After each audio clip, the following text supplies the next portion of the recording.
सदियों पहले एक विशाल साम्राज्य पर एक ऐसा राजा राज करता था जिसके 3 बेटे थे। राजा अब बूढ़ा हो चला था, लेकिन प्रजा से उसका प्यार आज भी वैसा ही था। पर एक बात थी जो उसे अंदर ही अंदर खाए जा रही थी। उसके 3 बेटों में से कोई भी राजगद्दी के लायक नहीं था। बड़ा बेटा घमंड में डूबा हुआ था, दूसरा बेटा ऐशो आराम में डूबा रहता, और तीसरा जो सबसे छोटा था, शांत गंभीर लेकिन खुद को हमेशा दूसरों से कमतर समझता था। उसका नाम था तैमूर। उसकी आंखों में कभी सपने नहीं थे, लेकिन दिल में सवाल बहुत थे। मरने से कुछ दिन पहले राजा ने एक अजीब वसीयत छोड़ी। उसने कहा, मेरे बाद सिर्फ वही गद्दी पर बैठेगा जो सच्चाई, सेवा, विनम्रता और असली जीवन की कीमत समझता हो। मेरे बेटों को नगर से बाहर एक गांव भेजा जाएगा और एक आम किसान के साथ 1 साल बिताना होगा। यह आदेश सुनकर दरबार में सन्नाटा छा गया। तीनों राजकुमार महल से बाहर निकले, अपनी सुंदर पोशाकें छोड़ दी, जूते उतार दिए और एक गांव की ओर चल पड़े जहां एक बूढ़ा लेकिन बुद्धिमान किसान उनका इंतजार कर रहा था। वह किसान वास्तव में राजा का विश्वसनीय व्यक्ति था, जो गुप्त रूप से उनकी परीक्षा लेने वाला था। गांव की जिंदगी कठिन थी। सुबह सुबह खेतों में काम, दोपहर की धूप, मिट्टी से सने हाथ और सीधे सादे गांव वाले। बड़ा बेटा तो आधे दिन में ही भाग खड़ा हुआ।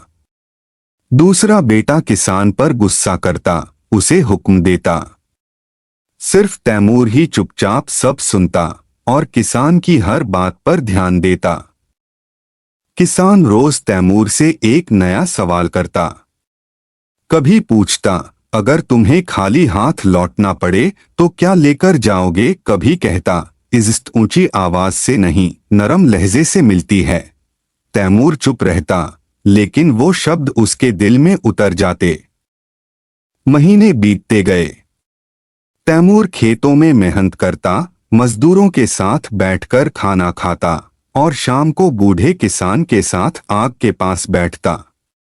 एक दिन किसान ने तैमूर से पूछा, अगर तुम्हें पता चले कि तुम राजा के बेटे नहीं बल्कि किसी और के हो तो क्या करोगे? तैमूर ने बस इतना कहा, मैं सच्चाई को अपनाऊंगा, झूठे नाम को नहीं। आखिरी दिन आया। किसान ने तैमूर को एक पुराना पत्र दिया। उसमें लिखा था कि तुम्हारा जन्म महल में नहीं, एक सैनिक के घर में हुआ था। तुम्हें बचपन में राजा के बेटे के साथ बदल दिया गया था।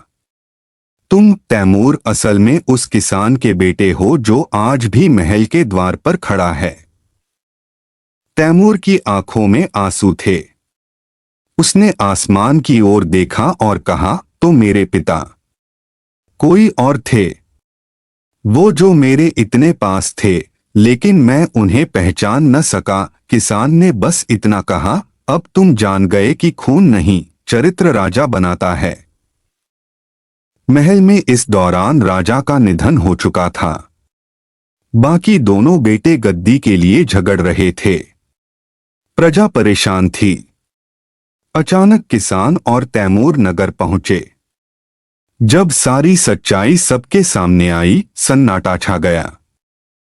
तैमूर ने राजगद्दी की ओर देखा, फिर आसमान की तरफ और कहा, मैं उस इंसान का बेटा हूं जिसने मुझे सब्र, सेवा और सच्चाई सिखाई। अगर यही गद्दी है तो मैं इसके लायक हूं, और अगर ये सिर्फ घमंड की निशानी है तो मैं इसे छोड़ देता हूं। प्रजा ने तैमूर को राजा मान लिया।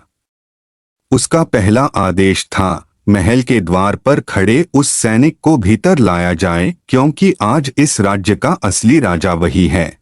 इस तरह तैमूर, जो खुद को छोटा समझता था, सबसे बड़ा निकला और सदियों बाद भी लोग उसे याद करते हैं उसके नाम से, राजा तैमूर, किसान का बेटा।